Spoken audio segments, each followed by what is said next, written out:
The best football player that I've ever had, the best football player. Clint Boland, one of my coaches, is going to be mad at me because he's not the best one I've had. Patrick Pass played for me at Tucker. Patrick went on, played for Georgia, signed with the Marlins, played with the New England Patriots. And I think now he's got Wait a minute, he did the baseball and the football? Yeah, well, he did the baseball in Georgia during college. Then when baseball didn't work out, then he signed with the Patriots. And I think he's got 2 Super Bowl rings. And in high school, probably the worst player I've ever had was a kid named Lazar. And got mad one day at practice, and I threw the kids off the field. And I had 6 kids out there, and we did a tackling drill. And Patrick Pass steps up, and Lazar steps up. And I'm like, this may not be good right here. And I kind of looked at Patrick, and Patrick, he knew. And so they did this tackling drill, and Patrick ran in there, and Lazar tackled him, got him on the ground. And I told Lazar, and it's so prophetic at the time, I didn't even know. I said, one day you're going to remember that now. You're going to remember you tackled that guy. So you go forward to one of the Super Bowls, and the opening kickoff, Patrick Pass catches the opening kickoff, runs, and I can't remember what he did. He made some yardage, but my phone literally rang, and I answered the phone, and a kid goes, I tackled that guy one day. And it was Lazar. Yeah, so that was like, that was chill bumps. Yeah, it's chill bumps now thinking about that.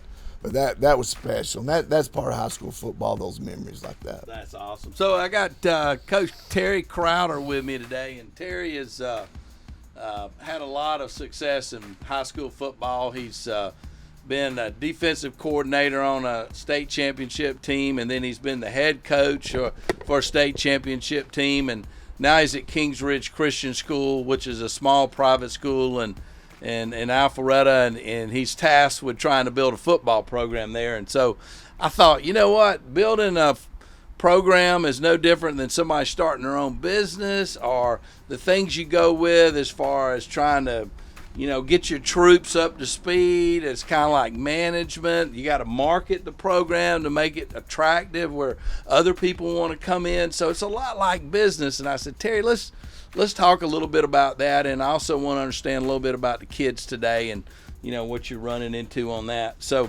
I kind of think the first thing that I want to jump on here, and I kind of got some notes, but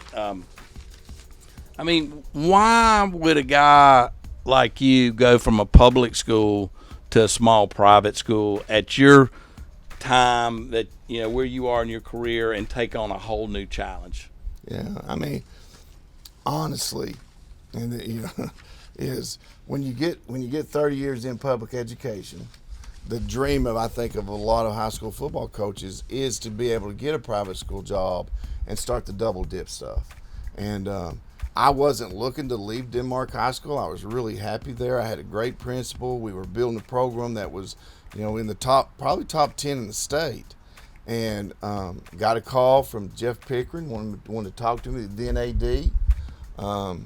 I was in a position to come in and say, these are the things that I need. They were given to me, and what I found is just been so incredible. I wish I'd done private school a lot longer, honestly. It's been really fun. It's been a challenge. What I found was a challenge. But I got a bunch of kids. I got an administration and a faculty that's really supporting me and want the same thing, same goals that I want. It was just bring it to state championship to Kings Ridge. That's what I want to do. That would be awesome if you do that. And so a lot of people don't know that. So how long do you have to be a high school teacher before you can retire and then you can go do something at another school? Georgia retirement is really, really good.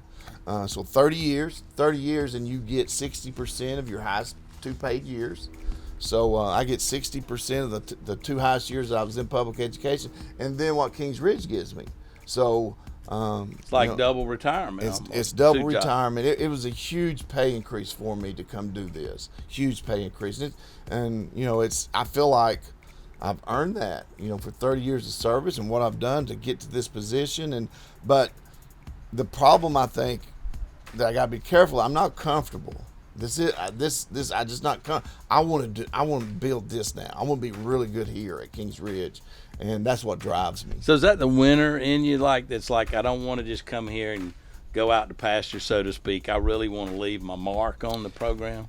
Yeah, Steve. I don't know what it is. I just feel like I owe it to the kids to give them everything that I can, and to the school. So I think it's whatever was in my upbringing that taught me that I have to be the best that I can, and so I'm really driven. So why? Who taught you that? How did you learn that? I mean, what drives you on that? Yeah, is something somebody said, or I really feel like the most influential people in my life, obviously, as being a coach, is being other coaches.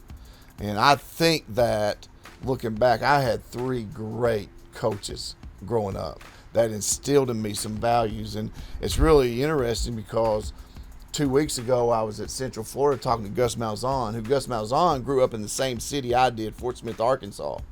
Gus, as me and him talked, he had the same coaches I had growing up. That's interesting. And so when me and him got to talking, I've always said the best coach I've ever seen was a guy named Squeaky Smith, and it was a baseball coach that I had in American Legion. And Gus Malzahn told me the same thing without me telling him that I played for Squeaky. He said the best coach he's ever been around was Squeaky Smith. Why? I don't know. It's just something the guy had. It's just something the guy had. He made you want to play really good, and he made you want to do right. And I think those values I've kind of, tried to instill. And Gus, Coach Malzahn said the same things. That's so cool. All right, so what got you into coaching? I mean, why did you choose coaching over doing some other business? Yeah, I started out University of Arkansas. I was going to be a lawyer. That's kind of I don't know why. I liked history, so I was a history major, and then it was my mom. My mom came up to me one day, and we were talking about some things in the future. And Mom said, "What do you love to do?" I said, "I love football," and I always did. Probably baseball was my best sport, but I love football. She said, "You need to be a coach." I said, "But I don't look like a coach." And I remember saying those words to her. She goes, "Well, that don't make no sense." And so at the University of Arkansas, there was a high school there, Fayetteville High School. What does a coach look like? I don't know. Everybody thinks I look like a football coach now, but at the time I had long hair. So I didn't look like a coach. Did you look like a lawyer? No. I probably look like trouble. You probably were. But so I walked literally across the field and started watching Fayetteville High School practice. And there was a guy there, Alan Faring, who was the head football coach. And he called me down, and me and him started talking. Long story short, I started just being a gopher for him, doing whatever I could. And then the year I graduated, he said, "I'm going to Georgia. If you want to go, I'll take you." So my first year out of college, I said, "Let's go." So I came, my first job in Georgia 31 years ago now was North Gwinnett High School. And moved to Georgia, started being a coach. Wait, so was he the head coach? Or? He was the head coach, yep. He had been in Georgia prior. He'd been the head coach at Southwest DeKalb. No kidding. And left there and went to Arkansas, and so it was just a big circle. And we got back and that's how I ended up in Georgia. So, one of my things in business is, do people buy from you or do you sell to them? So when you're growing a new program, I mean, are you having to go out and convince people? I mean, how do you work that to get the players and the parents and the community behind you? What's your thought process on that? Looking back when I started, my first year as a head football coach was at Chattahoochee. And I learned so much in those first 2 years. And it's really a challenge right now to be a high school football coach, a head football coach in an area where, it's recruiting is such a big deal. And parents know a lot about what they think they know a lot about. There's a challenge. So what I have found is you have to have that open door to your office where anybody can come in and sit down, and you have to talk to them. And you have to convince them that you care about their son. And when parents know that I care about them, and when kids know I care about them, all right, now then we can go. Because I can do a lot of things when somebody knows I care about them. It's about them, not you. It's about them, not me. That's a good business lesson, y'all. I agree with that one. Yep, exactly. So how do you go about convincing a parent that you care about the kid? Because I often think about in college recruiting, how does Nick Saban say to somebody that I care about your kid, or your kid's better with me, or any other college? How do you relate that to a kid and a parent that you care? I think number one, it has to be honesty. Is smoke and mirrors don't work, and it has to be honesty. So you're honest with him that he's a great player or not a good player? Or? Honest with them at every level. If the parent comes in and asks me where he thinks his son can play, I will tell them where I think they can play. And I will though tell, that's not what they want to hear. Not even if it's not what they want to hear. And I've never had a parent come back and say, "Coach, you were wrong. He could do." Never once that happened. So you start with the honesty. You start with, and I have a 20-minute rule with all my coaches. Is after practice, a 20-minute rule. You are in the locker room and you got your hands on the kids 20 minutes after practice. Because whatever you said to them, you have to come back later, and I want to see you put your arms around them, tell them you're going to do better the next day. So that's part of it too, is I can tell a parent that I'm going to treat their son right, but I got to show it too. And so I think that's a big part of, So what about with your peers that you work with, say at the school? Do you do the same sort of thing? You got to let them know you care about them too, or not? Yeah, I think so. I think that at Kings Ridge, at Camden County, in Denmark, it's very important for me to be involved with the band kids, to be involved with the fine arts program, because I want Kings Ridge to be good. I don't want just the football program to be good. I don't want just the baseball program. I want Kings Ridge to be good, because the better everybody is, the better it's going to make me. I just want kids to come to my school. All right, so how does that work? If they're better at band and fine arts, how does that make the football team better? You're not jealous. You're not jealous of it. You go over there and you praise those kids, and you see those kids excel and you do things. Coach Herring at Camden County, he's come back to Camden County now. He's probably one of the most successful coaches in the state, 5 state championships at 4 different schools. Coach Herring taught me one day at practice. He stopped practice right in the middle of my period, and he had 125 Gatorades. And he said, "We're taking them to the band." I said, "Coach, we're practicing football right now." He said, "No, right now we're not." And 125 of our kids got a Gatorade and took it to the band, standing in the parking lot. And we gave each one of those kids a Gatorade and told them we appreciated what they do. That was huge for the support that we gained throughout the school, because people are going to stereotype you.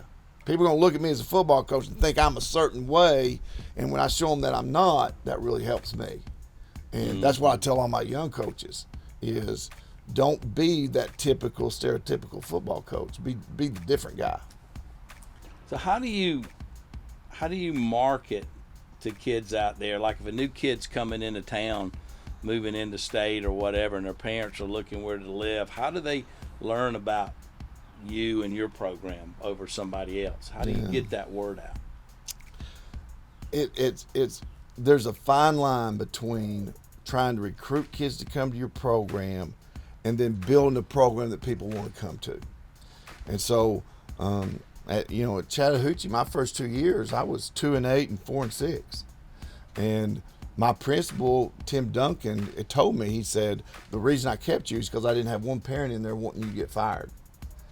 That told me, and I think told him, that kids cared about me. I had a good relationship with the parents. Today, that's going to be really hard in this area because everybody's so competitive. But so the fine line is what I decided at Chattahoochee, because we had so many schools opening up off it. We had Johns Creek, we had Alpharetta just opened up, and so parent would come in. Why shouldn't I go over there and play? So what I decided to do was, if you want to go over there, I'll shake your hand. Good luck. But if you want to win, stay here with me, because I'm gonna get it done. And so that's what I try to is. I'm gonna build a program, and I'm gonna recruit in that I got a good program and you want to come play for me. And that's what I got to do. And that's I've been lucky enough to have done that at a couple of places. And so that's what I got to do here at Kings Ridge, is build something where people want to come play for me. So how do you go to a kid in the school and convince that kid who maybe he's a baseball player and he's not playing football? How do you get those kind of kids to come be a part of it? Well, if you take a baseball kid, so my quarterback next year is signed a scholarship with Air Force to play baseball. But he's going to come play football for me his senior year. And one of the things that I know is if I tell him, you cannot play baseball in the summer, you got to come to workouts with me, I'm going to lose that kid every time. So what I do is come when you can. If you're a baseball guy, go play baseball, come to me when you can. And so that's so different from when I was in school. It is. Every coach wanted you to be dedicated to his particular thing. Yeah, and so what I found is, some of the guys ain't gonna like to hear this. I'm not like the baseball guys or the lacrosse guys saying you got to come play these games. They're making kids come play the games, and I'm saying you come to me when you can. And when they come to me, then we get going. And so I tell I don't need you till August 1st. Now August 1st I got to have you. Well, baseball season's over then, so now they can come, and they want to work. They want discipline. That's what I found. Kids really want that stuff, and so that's how you recruit kids out of the building to come play for you. Is you don't make it easier for them, you make it harder. Oh, tell me about that. How do you make it harder? You just tell them there's a standard that we set. There's a standard of, if you want to be part of this, if you want to be part of this, you're going to be here these days. You're not going to be late. If you're late, then I got a punishment for that. Worming. We're going to worm for every minute that you're late. What's worming? Worming sucks. Worming is you lay on the ground with your hands behind your back, and you have to wiggle and move yourself up the field. And how far? It depends. 5 or 10 yards? 10 yards for every minute you're late. Whoa. So if you're, it gets up there a little bit. And I don't have a problem with kids being late. they're on time. Do they go worm right off the bat or after practice? They already know. I don't even tell them no more. They just lay down and start worming. I just look over at them when they show up. The other thing is you take pride in who you are. We wear KR. We wear KR colors. We wore Denmark colors. We wore Chattahoochee colors. If you're going to come and you're going to work out with me, you better not have on Tennessee. I don't care about Tennessee. You better not have on Arkansas. I love Arkansas. Don't have on. You have on KR. And that's part of the pride, taking pride in who we are and what we do. And that's... So tell me more about this discipline and the kids actually react positively to that. Yeah. So the big fear I had, Steve, when I took Kingsridge was I thought I might find this elite kid that just played football as a hobby, that going to do what he wanted. Yeah, and sort of the rich kid kind of thing. Yeah. And it was opposite. What I found was kids that had not had a lot of success in football and wanted to be good, just didn't know how to do it. And so it starts with the things that we all know. It'd be on time. You're going to be on time. We're going to start right now. You're going to be on time. You're going to wear what I tell you to wear. There ain't no debate. You're going to do these things. My rule in the summer is I expect you to go on vacation. I want you to go on vacation, but you better tell me. Just tell me. If you tell me, you're good. If you're going to be late in traffic, just tell me. I tell the kids this, and I learned this from a principal, one of the best principals I ever had, Jack Willis, Burke County High School. He told me this one day. He said, I can understand you being an hour late. I can understand you not showing up, but I can't understand you being a minute late. Because if you're a minute late, it's not important enough to you. And so that's what I tell the kids. They know that. They know that saying. I can understand you being an hour late. I can understand you not coming. I can't understand us going on the field and you come running up late because it ain't important enough to you. And when you follow those kinds of things, kids start to see that. And I think it's important that I teach kids that too. And so tell me more about the rich kid thing. So, I mean, are they, you sound like you're pleasantly surprised that they have good work ethics. And oh gosh, they're very goal oriented. I have zero discipline problems. They come, they want to be good. There's I don't know, there's values instilled in them, I think, that lead 10, come from their parents to being successful, so they know what it kind of takes to be successful, and that's really being talked about maybe in the house, and people pick that up. I think absolutely it is. So what do you do to grow for yourself professionally? So like, offenses and defensives change, equipment changes. I mean, how do you stay on top of your game personally? Yeah. Well, one of the things I learned way back, probably 23, 24 years, and it started with Patrick Pass, is I had a really good player that every college in America wanted to come in and see him. And so I decided to use that. And so every college coach that came in, they had to sit down with me and talk a little bit. And so over the years, I think I have established a really good relationship with college coaches. One I'll give you an example of is Phil Longo is the offensive coordinator at North Carolina. And 2 summers ago, he invited 5 high school coaches all over the country to come in and spend 2 days with him. And I was one of the guys he invited to come in and spend 2 days with. And that's, 1, because I had a really good receiver, but 2, because I established a relationship with him, and he knew I could maybe bring something to the table a little bit. And so you're always looking to learn, and you just can't say, this is what I do.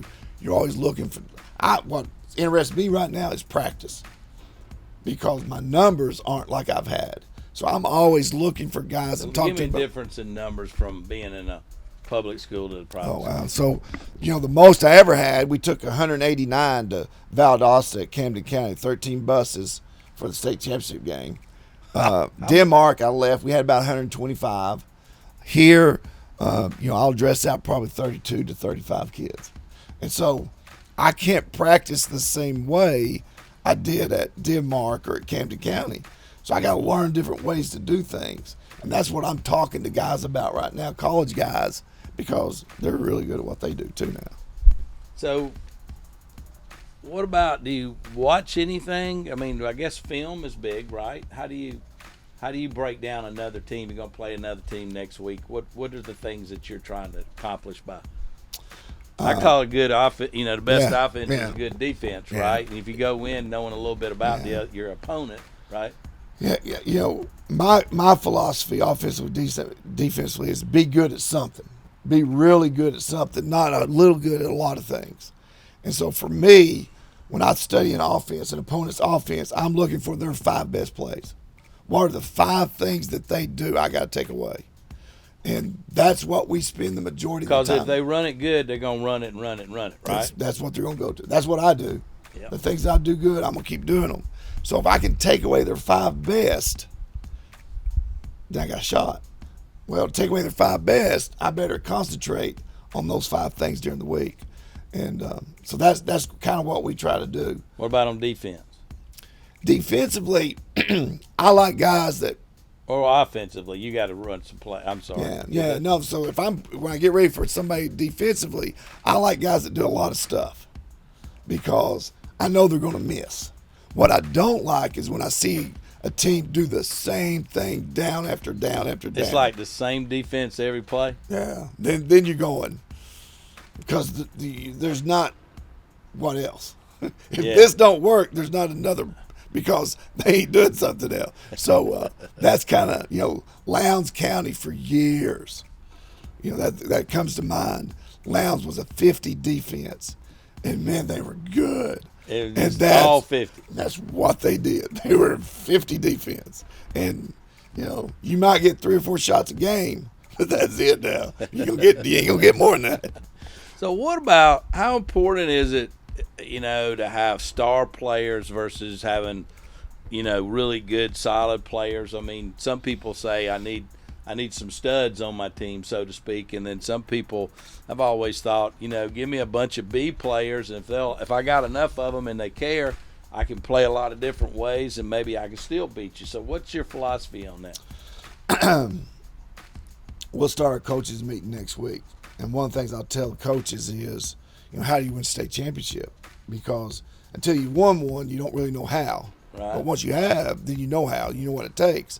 And so one of the things I think, the things that I leading on your question is, you have to have coaches that have done it. Every state championship team I've ever seen, I think, has had one guy done it before. They ain't just new, fresh guys just do it. Two, you got to have some good players. You got to have some different maker guys. And then third, which I think is the most important, is you got to have a bunch of those B guys that are really good. Those really good B guys that can. They're not going to hurt you. They're not going to hurt. They're just solid football players. Because, I look at a team like we was talking about a while ago, I'll look for their weaknesses. I don't look at their best player. I look at their worst player. And that's what we're going to attack offensively, is their worst player. And so that's what you're trying to get, is your worst player is pretty good. Yeah. Yeah, so I guess that in business, you kind of think about that. Do you get all A players, or do you get some A's, some B's, and some C's? Do you get rid of your C's? So that's interesting. So you need some A's so the B's can look up, but you need a lot of B's to keep your business running. They're just solid hitters, right? Yeah, it's like that. It's like, Michigan used to do that thing with the chain. You're only as good as your weakest link. Yeah. And so I would assume that'd be the same way in the business world. So what about product knowledge for your players, the understanding of what they're doing and the understanding of the game? How important is that? That's probably where high school football's changed more in the last 10 or 15 years than ever, is kids learn by watching videos. And so you have to spend time in the film room. That's where kids learn. They see what they've done wrong. They see what they're doing. So you get on a football field, if you ain't watching film, you're telling kids, but I'm not sure they're relating to it. But you get in the film room and you show them what they're doing wrong. You show them the good things that they're doing. You show them what the team's doing. That's how kids are learning. That's way different, because access to film is so much different than what we used to have. Yeah. So, So how much film time? How much? I mean, what? As much as you can get. I would rather be in the film room than on the football field, especially at Kings Ridge with my numbers. That's what I found out. We film practice now with a drone. We got a drone that you always got a kid that likes to fly a drone. So we fly a drone, and it got great film angles. And we can't do it on Friday nights. GHSA won't allow you. But at practice, we do it. And so we try to steal as much time watching film as we can. So, I mean, how much total time do you have to practice football during the week, during the season? Actual on the field, probably you go 2 hours a day, Monday, Tuesday, Wednesday. That's 6 hours. Thursdays before the game, I'm not a big Thursday guy, so probably about 45 minutes. So, you're talking about close to 7 hours. So what about a lot of aggressive, hitting and playing each other and really going after it? Is there more of that, less of that, more learning technique? I mean, how's the game changed from like when you and I were kids? I think way less contact. Way less contact, because the things I don't like talking about, the concussions and those things. But the healthiest teams, game 9, 10, 11, those are the teams that go on and compete for state championships. So you want to be fresh at the end of the year. You want to, we lift really hard during the season, really, because we want to get stronger during the season, because we want to be the strongest football team in the state game 10, not have lost strength since then. Mm-hmm. So we a lot it's of strength. A marathon. So it's a marathon. And, so like probably a week before the first game, we won't be in full pads the rest of the season, except on Friday nights. We just go in helmets and shoulder pads, or just helmets, and go out there and try to learn what we're doing. Because at Kings Ridge especially, I can't bang those kids. Yeah. They won't. I can't afford to get a kid hurt during practice. That'd be the worst. Yeah. So how do you I call it painting a picture. How do you paint this picture for somebody when you run into them and they say, how's Kings Ridge, or how you like it, or whatever? What do you say? How do you like to say that? Yeah, it is the most family-oriented school I've ever been at. The smallness, it's just everybody knows each other. it's a situation where I wish my girls had grown up in that situation and that type of environment. So for me, Kings Ridge is a family-oriented, close-knit, and I call it like small-town Georgia. So like if you went to South Georgia, one of the Class A schools down there, man, that's it now. The high school runs everything. I think Kings Ridge is like that. That environment of everybody's for everybody. And then what do you think other people say about Kings Ridge? Because you're there, and do they say, "Oh, it's not, it's too small," or what's your opinion of what other people think and how you beat that? I think for a long time people haven't thought Kings Ridge had been very good at football, because they probably haven't. But I think coming from public schools, I think there's a little bit of, they think they're better than everybody else. They think that we can't, they're not seeing the real world, and I just don't think that's true at all. You've seen it's just not. A lot of those myths have been. Oh gosh, yeah. I don't know of anybody that I've ever coached that in the end, if I could show them the day-to-day, wouldn't rather have their kid go to Kings Ridge, if they were honest with it. I think that's a pretty true statement. So how do you talk to these kids when they're, haven't had winning seasons, and you're trying to get them to buy into to what you're doing and the program? How do you change their thought process? Two sayings that I tell them: keep most important. And the most important thing is the next week, is who we play this Friday night. And if you even break it down more than that, the most important thing is, how am I going to work in the weight room right now? And then we go on the field. How are you going to work on the field right now? That's the most important thing. You can think that's the most important thing for our football team, is how you're going to work today. And so that's the approach. You can't live in the past. You look for the next game. And are we getting better? And I keep continually showing them signs of we're getting better. And it could be anything. We have 45 kids today at workouts. We're getting better. I didn't scream and yell but 3 times today because I was doing better. Tell them at the end of practice? Yeah. I tell them every day the things that we're doing to get better. And then my other thing is, the only thing worse than no hope is false hope. Is when you're hoping we're going to do good, and that's worse, because that ain't gonna happen. And I tell them about the team we're gonna play. That team's got false hope. They think they're gonna beat us. It's false hope. It ain't gonna happen. We're gonna win this game Friday night. And just building those kids with that and tell them the reasons behind it is pretty important, I think. So how do you address a situation where you got so few people, and you got a kid out there playing, and you just he's just plugging a spot, and you're trying to build him up, but how do you also talk to the other kids on the team that are kind of wishing they had a better player there or something? Yeah. The dynamics of a Friday night game going into the next week is sometimes overwhelming for me. Sometimes, I mean, it's kind of like a Rudy thing. You try to get them to rally behind the guys. Yeah, you talk about team a lot. This is our team. And if you start trying to point out one guy, we're going to try to do something around it, you just can't do it. You just somebody's got to play better than you played last week. And so a lot of times I'll tell the kids, the great players, y'all got to play fantastic. The good players, y'all got to play great. The average guys got to play really good.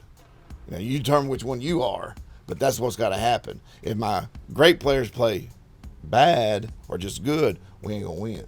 So you got to elevate yourself to play better than what you are. So everybody's got to bring their game up. Everybody has to. And you just preach that over and over and over. And we just need to get better today. We don't need to worry about 3 weeks or a month or a year from now, right? It's just today. Now, how do you handle the superstar kid thinks he's better than everybody else? You just chew their ear as hard as you can. You do? Yeah, But can you make them better by giving them harder work or something to do? How do you do it? One of the things that I've seen is, like, if you take a senior that doesn't have a scholarship yet, that really wants a scholarship, and you take another senior that already has a scholarship, he's committed to somebody. That kid that doesn't have the scholarship typically is going to play better than the one that already has one. And so over the years, I've kind of learned that. So I'll go to that kid that has a scholarship offer already, and I'll tell him that story, and tell him that it's my job to push you and make you better for this football team. And that's the real challenge now, because colleges now are offering kids when they're sophomores, which really puts us at an advantage. How can they do that?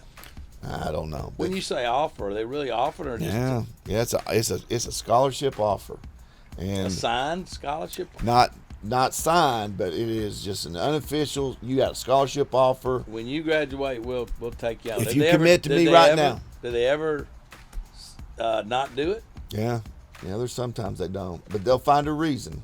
But any college coach that does that to me, that offers a kid, I want it written. I want you to write it to me. You write it to me. You get something written. He don't have to sign it. I just want it in written form that you have offered this kid a scholarship. Why? Because I can hold them to it. Because what they'll do, they'll say, he has a scholarship offer as long as he doesn't get in any trouble, as if he passes all his classes. They'll say anything about injuries. They can't? Well, they can, but if they do, I won't call them out on it. So they have to put it in. What is it contingent upon? And I have that, and I put it in my file right at my desk, so that I have that. And then the kid knows that, right? The kid knows that, and so that holds them to the line a little bit, right? It makes them want to go ahead and graduate. And with social media today, that's a huge thing for kids to know, that you can't just post anything you want to now. It can affect your future. What do you think about this, about the kids getting paid now at college level? Well, not being a good enough athlete to be in that position before, but I got one that I have. Clint Bowling, one of my coaches, just retired from the Bengals, played at Georgia. He said it's a great thing. He thinks that it's a great thing. He said that he thinks that the colleges are getting so much out of these kids, making so much money off these kids, that it's good for these kids to be able to do this. I think it's going to open up a whole new can of worm now. I wonder if because the kids that are going to get offered are the best kids, which are also going to get the chance to go to the next level most of the time. So they're already going to make. Yeah. They're just going to be making money early, I guess. I don't know. Yeah, it is. The problem I see is if you take a kid commits to Texas, and he goes to Texas, a kid commits to Iowa State and goes to Iowa State, the kid in Texas is going to have a chance to make way more money than the kid at Iowa State. So the that's better just going to help the better schools, the bigger schools, more TV exposure. They're probably. I think that's what Saban said. It's going to work to my advantage. Exactly. The big boys are all about it. How do you handle fear of failure, of failing at this new task? How do you handle that? That's the big. I don't enjoy winning as much as I hate to lose. So that's something that I really struggle with. To get beat on Friday night, a lot of times is really devastating to me. If I win, it's kind of like, well, who we play next? So that's a really hard question for me. I don't know how I deal with that. I just try to put my head down, go to work the next, and try not to let that happen again. And so. Yeah, but like last year, you had more losses than you had wins. So how do you do it? Well, you look at it like, well, we're building something, So do you look for the silver lining in it? Yeah.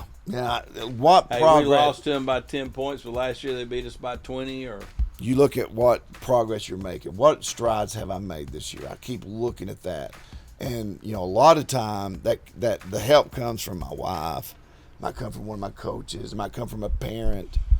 Those things help you along the way. But yeah, that's tough because I don't like losing. I hate losing. Why do you think you're like that? I don't feel that way. Yeah, but I know some people that are high performance people, and there's a driving force in there. I just don't want to lose. Well, it's really. I realized this about myself at some point, that when I competed with a team, I competed and cared a lot more than when I do when I'm by myself.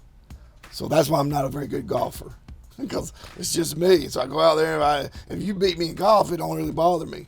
But now if me and you are partners, now I feel like you're relying on me, I got to play better. So there's something in me about a team that keeps me doing that. So That's awesome. Yeah, I don't know what it is. But I just feel that in everything that I do. So what do you think you're here for? What's your overall reason for existence and purpose and what you're supposed to be doing? Well, I got to think it's to have some kind of impact on some boys, some young men. And I've been fortunate enough now to have some young men that I've coached come back, and now their sons played for me. My vice president in Denmark in the Booster Club, he played for me, Frank Ducille, who Frank is a successful IT man now. And that relationship, to see Frank, and that's what it's all about. That's what is those relationships I have with the friends I've made, in the last 20 years is unbelievable. People I would never meet, but now then they're great friends I can call on. And so, I don't know. All right, so kind of last question. So a lot of people in business, worry about these newer generations of kids. And so you've been there with them for the last 20, 30 years. Are you seeing anything that people need to know about that's positive or negative? Or do you see the kids are any different really or not? Or they lazier? Or they feel like they should be given more? Or their work ethic different? I mean, what do you... I would be worried a little bit about work ethic. I think the work ethic has gone down, but I think that problem has been because of the expectation. I think people tend to overthink things too much. And I'm serious about this. 31 years, I've never had a kid backtalk me. I've never had a kid, cuss at me. And I think it's because I care about them. And I demand certain things, and they know I'm not going to put up with something like that. And I just think. So is that maybe the employer's problem? The employer's not trying to get enough out of them, or not? I think so. You think the kids are there? The desire to perform is there. They just need some leadership, probably. Yeah, as much yeah. as anything. I'll tell you a great story. It's football wise, and Nick Saban and Kirby Smart is way back. Kirby Smart was up for the Ole Miss job, and he came through Chattahoochee, and there's kind of rumors about it. And I asked Coach Smart, I said, you on Ole Miss, or what's going on? And this was his defense coordinator at Alabama. And at the time, he told me, he said these words. He said, I don't think, he said, those guys in the SEC that are successful, Saban, he called out Petrino, because Petrino had turned around to Arkansas. He said, those guys, when you're sitting around a table, if you ain't doing your job, they're going to call you out. You're going to do what you're supposed to do. He said, I don't know if I'm that guy yet. I don't know if I'm that. Well, he's since become that guy. That's very interesting. So I thought it was that he realized and became that guy. And so he had to kind of change who he was a little bit to move to the next level. Yeah. And I would bet in the business world, those guys that are aggressive and will call you out on something, I bet you they tend to be more successful than the guys that will get better. I love it. Well, I hope you enjoyed the podcast with Terry. I think it's great. I think sports and business have a lot of similarities, and he's a guy that's been highly successful at his craft, and hopefully you got something from it. So thank y'all for tuning in on this podcast.